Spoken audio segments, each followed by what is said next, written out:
Selamat siang, salam sejahtera untuk kita semua dan pemirsa kanal YouTube Uji Sultan yang berbahagia. Pada kesempatan siang hari ini kita akan melaksanakan BIMTEK sederhana di internal lingkup kita saja, sambil nanti di-sharekan berbagi ilmu kepada teman-teman kita di seluruh Nusantara. Berkenaan dengan produk hukum daerah yang akan kita bahas pada kesempatan siang hari ini, terkhusus dulu kepada keputusan Bupati. Nah, kita semua tahu bersama bahwa dasar hukum dari pengaturan mengenai produk hukum daerah ini kita dapati dari Undang-Undang 12 tahun 2011 tentang pembentukan peraturan perundang-undangan yang sudah dirubah dengan Undang-Undang 15 2019, kemudian ditindaklanjuti dengan Permendagri 80 tahun 2012 tentang pembentukan produk hukum daerah. Permendagri 80 juga sudah mengalami perubahan dengan Permendagri 120 tahun 2018. Nah, ini adalah kitab wajib yang harus dibaca ketika kita akan belajar produk hukum daerah. Nah, produk hukum daerah itu dalam Permendagri 80 2015 itu meliputi dua, ada yang bersifat mengatur, ada yang bersifat penetapan. Produk hukum pengaturan itu ada Perda, ada Pergub. Nah, kemudian yang produk hukum penetapan adalah keputusan Bupati atau keputusan kepala daerah. Nah, kemudian di dalam pasal 9 Permendagri 80 itu disebutkan bahwa ada beberapa jenis keputusan. Yang pertama adalah keputusan Bupati, yang kedua keputusan DPRD, yang ketiga keputusan pimpinan DPRD, dan keputusan Badan Kehormatan DPRD. Di dalam lampiran Permendagri 80 tahun 2015 kita dapati format baku keputusan Bupati adalah seperti ini. Nanti kita coba split, coba kita terangkan satu persatu bagian demi bagian dari keputusan Bupati ini. Lanjut, nah ini kita menyederhanakan pembagian dari produk hukum daerah yang tadi ini, kita sederhanakan supaya mudah mengingat, supaya mudah mempelajari. Nah, kita bagi menjadi 4 bagian. Yang pertama saya istilahkan bagian kepala, paling atas. Kalau kepala itu di atas. Kemudian di bawahnya konsideran, kemudian diktum, dan yang terakhir adalah bagian akhir. Oke, lanjut. Kita bahas tadi yang pertama adalah bagian kepala. Saya istilahkan bagian kepala terdiri dari lambang Garuda. Ini tidak boleh pakai lambang yang lain. Harus lambang Garuda. Karena sudah diatur ketentuannya, nggak boleh pakai logo daerah, nggak boleh pakai logo produk, apalagi ini harus lambang Garuda. Garudanya harus warna emas, nggak boleh warna yang lain. Lambang Garudanya harus warna emas, ukurannya juga ada. Kemudian tadi jabatan kepala daerah, nama daerah, jenis produk hukum adalah keputusan Bupati. Kemudian nomor produk hukum dan tahun tentunya, tentang apa perihal yang diatur, yang ditetapkan, kemudian pejabat pembentuk. Nah, ini adalah bagian-bagian rinci dari bagian kepala dari sebuah keputusan Bupati. Nah, ini coba tadi yang sudah saya tampilkan itu saya potong. Ini adalah bagian kepala, bagian kepala dari sebuah produk hukum keputusan Bupati. Semua ditulis dengan huruf kapital. Khusus untuk judul diupayakan judul itu sesingkat mungkin, sepadat mungkin, dan sejelas mungkin. Jadi singkat, padat, jelas. Itu diusahakan. Terus tidak menggunakan bahasa asing. Kalau ada bahasa asing ya diindonesiakan, sebisa mungkin diindonesiakan. Kalau tidak di Indonesia kan tidak bisa, ya dicetak miring, ditarik. Nah, ini contoh yang kita realnya yang sudah kita buat produk hukum keputusan bupati senyatanya seperti ini. Nomornya masih otentik, ini pakai mesin ketik. Ya. Tentangnya pembentukan tim review atas laporan keuangan pemerintah daerah Kabupaten Indramayu, ada pemerintah daerah dan tahun anggaran. Siapa pejabat pembentuknya? Adalah Bupati Indramayu. Ini bagian kepala. Dilanjut. Selanjutnya adalah bagian kedua, konsideran. Nah, ini kita akan mencoba menjelaskan sedikit, mengupas mengenai konsideran ini. Di dalam konsideran ini terdiri dari 3 item. Yang pertama menimbang, yang kedua mengingat, dan yang ketiga memperhatikan. Tapi yang memperhatikan ini sifatnya tidak wajib. Yang memperhatikan ini sifatnya tidak wajib. Apabila diperlukan, boleh dicantumkan. Nah, setiap kata menimbang, konsideran menimbang itu menggunakan urutan abjad A, B, C, dan seterusnya. Bukan urutan angka, ini harus perhatikan. Urutannya adalah menggunakan abjad A, B, C, D, huruf, dan diawali dengan kata bahwa. Jadi kalau tidak ada kata bahwanya nanti salah, tidak memenuhi format legal drafting.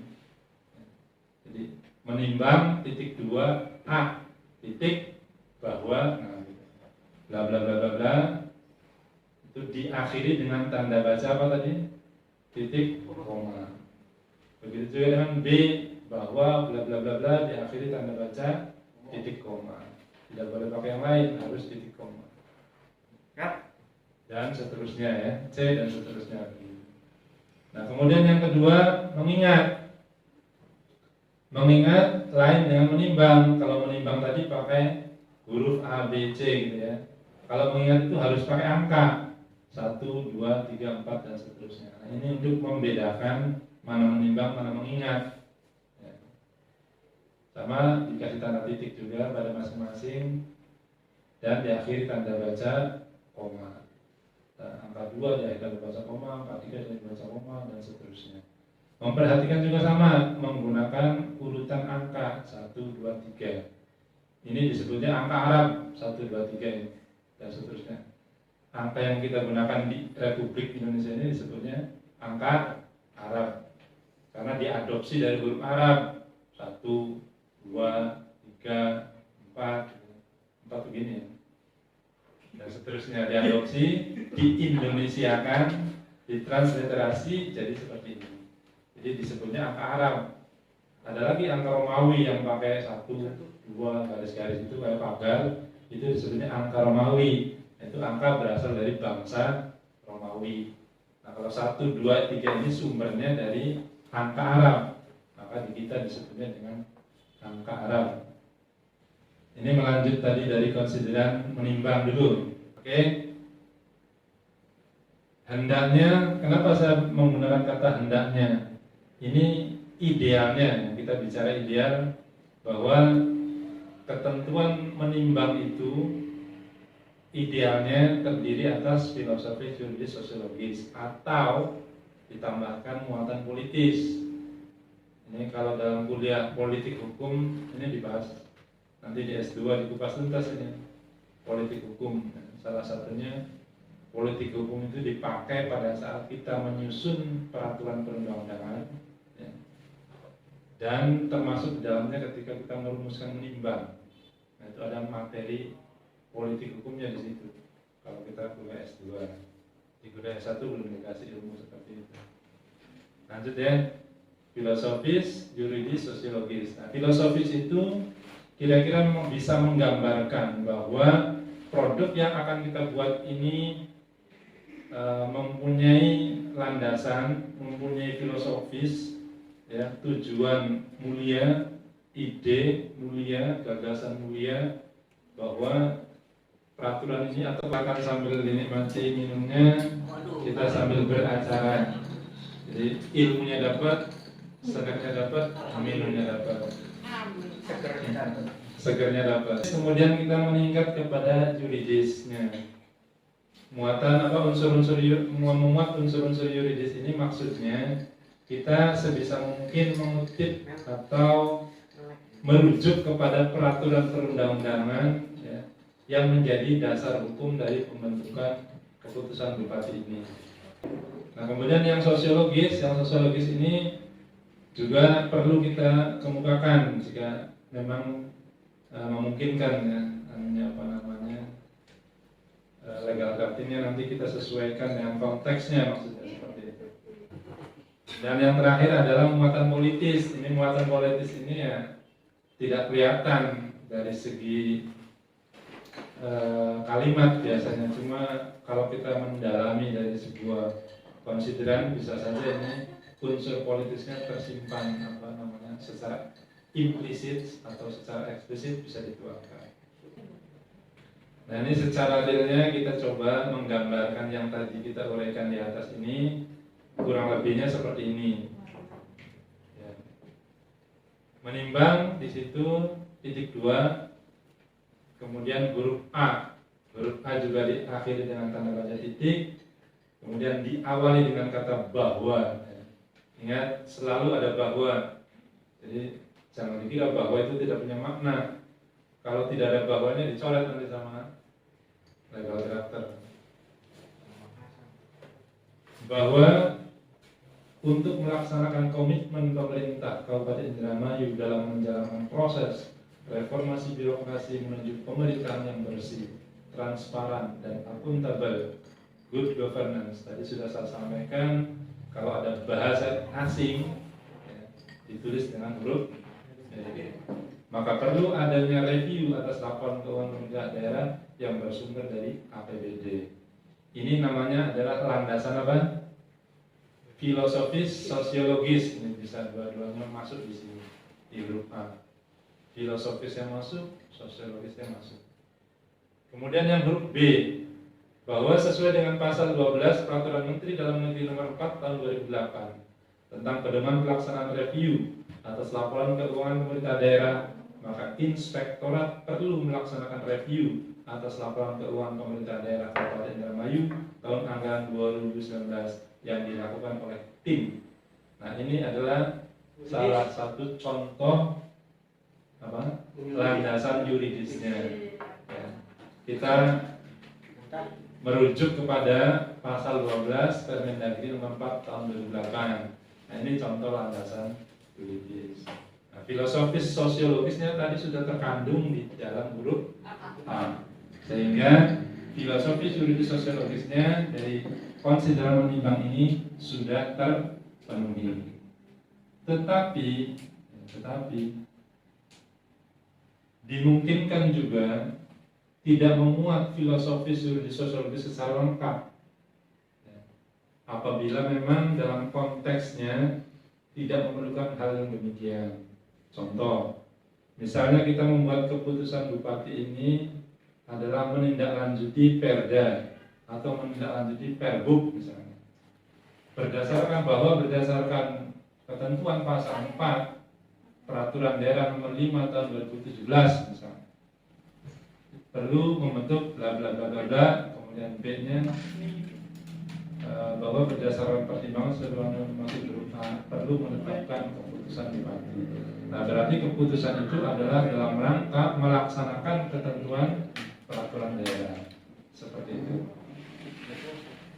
Oke, bisa dilanjut? Silakan sambil makan boleh, sambil minum boleh. Ya, bebas. Dilanjut kita kepada konsideran mengingat. Tadi menimbang yang pertama, yang kedua adalah mengingat. Tadi konsideran menimbang diawali dengan huruf abjad, konsideran mengingat diawali dengan huruf Arab. Cerdas. Terus apa yang harus dimuat di dalam konsideran mengingat ini? Yang perlu dimuat, yang harus dimuat di dalam konsideran mengingat adalah peraturan perundang-undangan yang menjadi landasan, yang menjadi acuan, yang menjadi cantolan dari dibuatnya sebuah keputusan bupati. Nah, perlu diketahui untuk membedakan mana keputusan, mana peraturan di konsideran mengingat ini kita bedakan. Di konsideran mengingat pada keputusan itu tidak mencantumkan lembaran negara, tidak mencantumkan berita negara, tidak mencantumkan lembaran daerah, berita daerah, gitu ya. Jadi cukup dituliskan undang-undang apa, undang-undang nomor berapa tahun berapa tentang apa, peraturan pemerintah nomor berapa tahun berapa tentang apa, seperti itu. Nah, kemudian cara penulisannya disesuaikan dengan hierarki. Jadi nggak boleh perda di atas, kemudian di bawahnya undang-undang, nomor 3-nya PP, nomor 4-nya Permendagri. Jadi harus berurutan sesuai dengan tingkatan peraturan perundang-undangannya. Nah, di mana tingkatan peraturan perundang-undangan itu kita ketahui? Ada diatur dalam pasal 7 Undang-Undang 12 tahun 2011 tentang pembentukan produk hukum, pembentukan peraturan perundang-undangan. Nah, di dalam pasal 7 itu urutannya seperti ini. Undang-Undang Dasar 1945, kemudian TAP MPR, kemudian undang-undang ya, atau peraturan pemerintah pengganti undang-undang, Perpu, kemudian peraturan pemerintah, peraturan presiden, perda provinsi. Nah, ini boleh perda provinsi dicantumkan di dalam konsideran mengingat. Kemudian perda kabupaten kota. Nah, ini saya memberi contoh ya, produk hukum yang sudah kita buat, misalnya untuk konsideran mengingat seperti ini.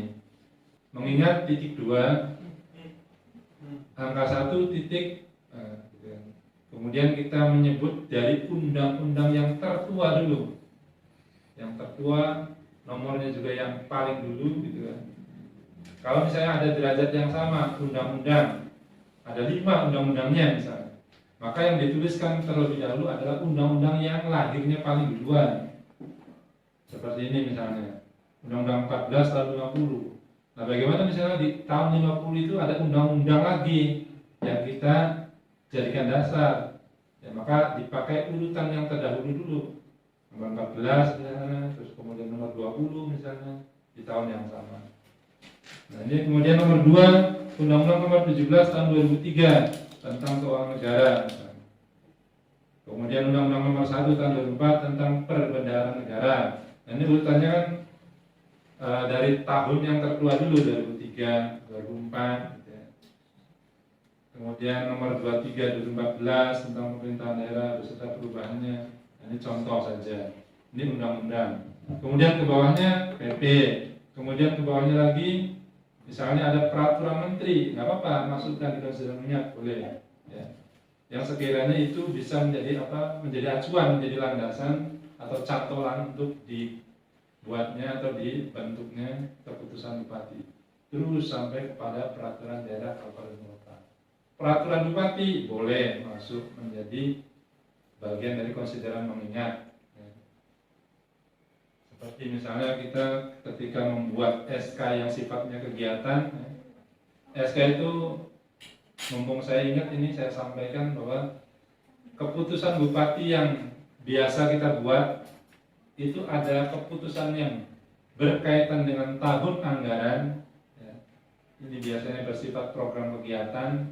Ada juga keputusan bupati yang tidak bersifat tahun anggaran, yang tidak terikat kepada APBD. Kalau keputusan bupati itu berkaitan dengan program kegiatan, biasanya lazimnya mencantumkan perda APBD tahun berjalan, mencantumkan perbuk APBD tahun berjalan, seperti itu.